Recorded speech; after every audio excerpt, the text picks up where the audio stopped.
Lorsqu'ils étaient enfants, Paul rêvait de devenir pilote et Lucie, professeure des écoles. Leur choix n'était pas un hasard et était empreint de stéréotypes de genre. Un homme serait ambitieux, carriériste et aventurier, tandis qu'une femme serait douce, maternelle et prendrait soin des autres. En grandissant, Paul et Lucie n'ont pas choisi de suivre les mêmes études. Paul s'est dirigé vers une filière scientifique et Lucie vers une filière plus littéraire, qu'elle jugeait moins difficile. Pourtant, à l'école, Lucie a toujours eu de bien meilleures notes que Paul dans toutes les matières.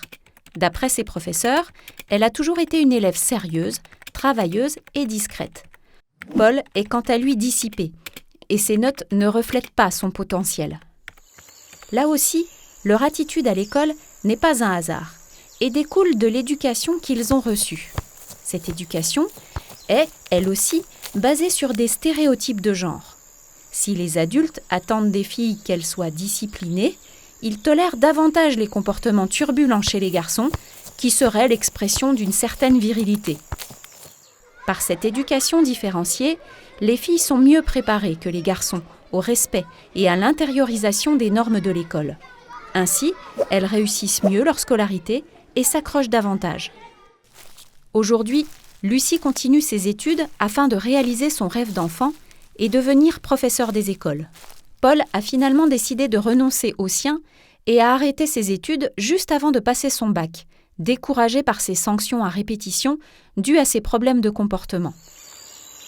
Même si la situation de décrochage scolaire vécue par Paul n'est pas systématique, les parcours que nous venons de voir sont loin d'être caricaturaux.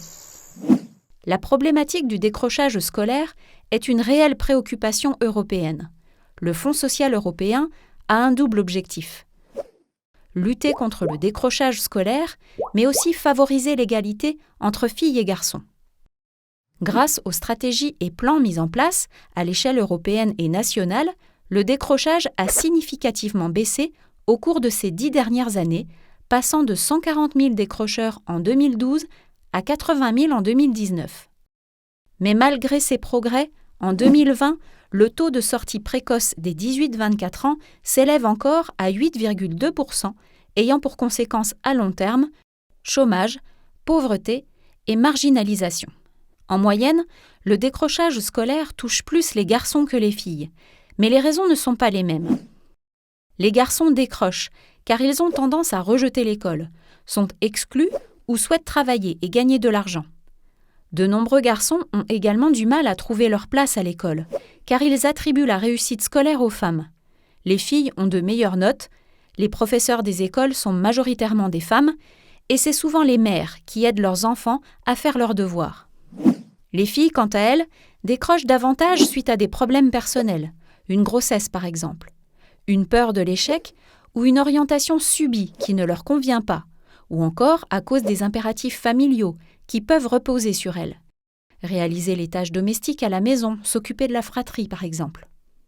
Toutefois, contrairement aux garçons, elles vont plus fréquemment raccrocher en formation.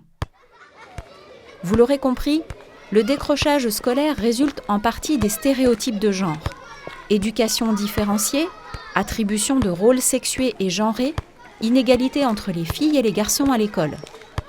En connaissant et en luttant contre les stéréotypes de genre, en comprenant les raisons personnelles d'un décrochage scolaire, nous pourrons à la fois proposer un accompagnement préventif adapté et des solutions de raccrochage personnalisées. École, famille, camarades, médias, tous ont un rôle à jouer, parce que le décrochage scolaire, c'est tout sauf une fatalité.